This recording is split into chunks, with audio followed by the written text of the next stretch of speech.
Welcome back.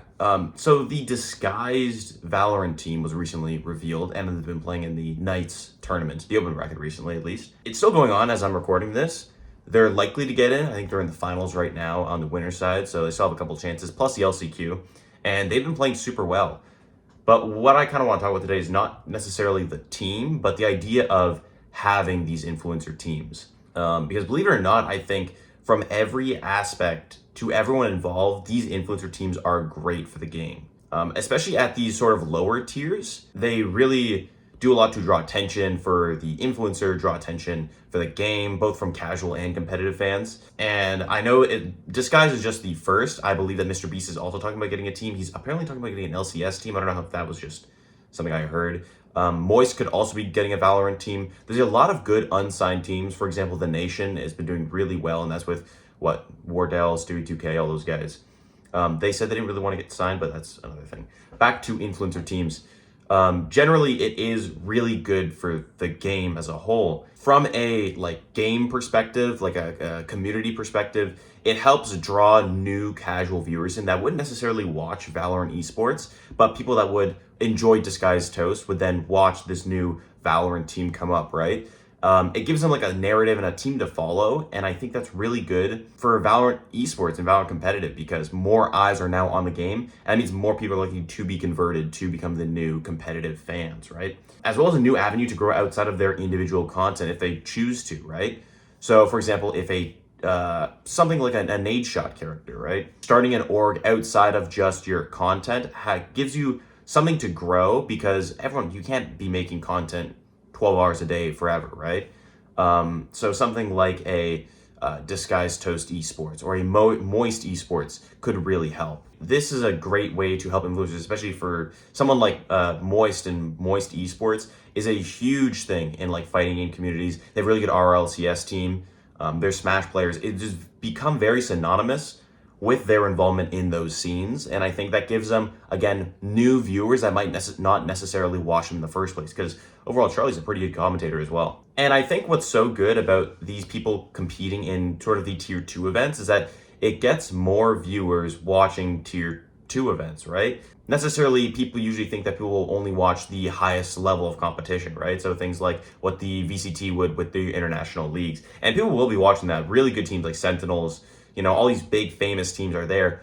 But if the more casual viewer can get into the lower tier teams, then when they make it up to the next tier of teams, they're going to be so much more familiar with it. It's going to be way more fun and it's going to be way easier to get into it if you start from the bottom and work your way up.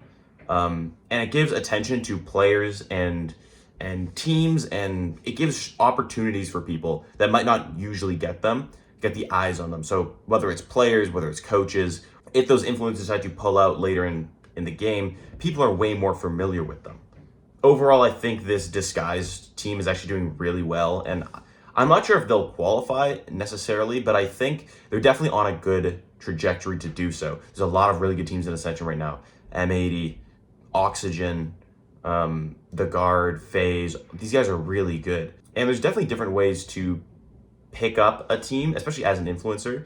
DisguisedToast kind of picked up a team as not necessarily a Hail Mary, because he probably had this for a little bit because he announced it a while ago. I don't know how much time and development he's put into this team, or if he just kind of picked up a pre-made roster with a coach and all that, or if he decided to have someone like a faux GM or an actual GM kind of pick out his players and build that sort of roster.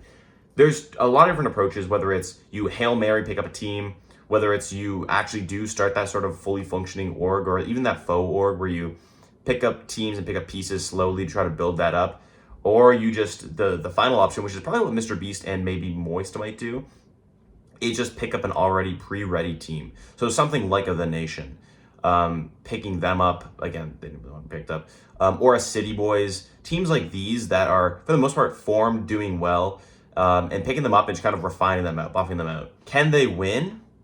I think they can. I think there's nothing necessarily stopping influencer teams from doing that well.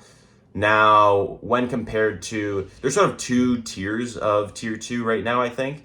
Those invited teams, so like the G2, the M80s, not Sentinels, the TSMs, they are robustly structured organizations with a lot of support and backing, both from a fan base and from a gameplay perspective.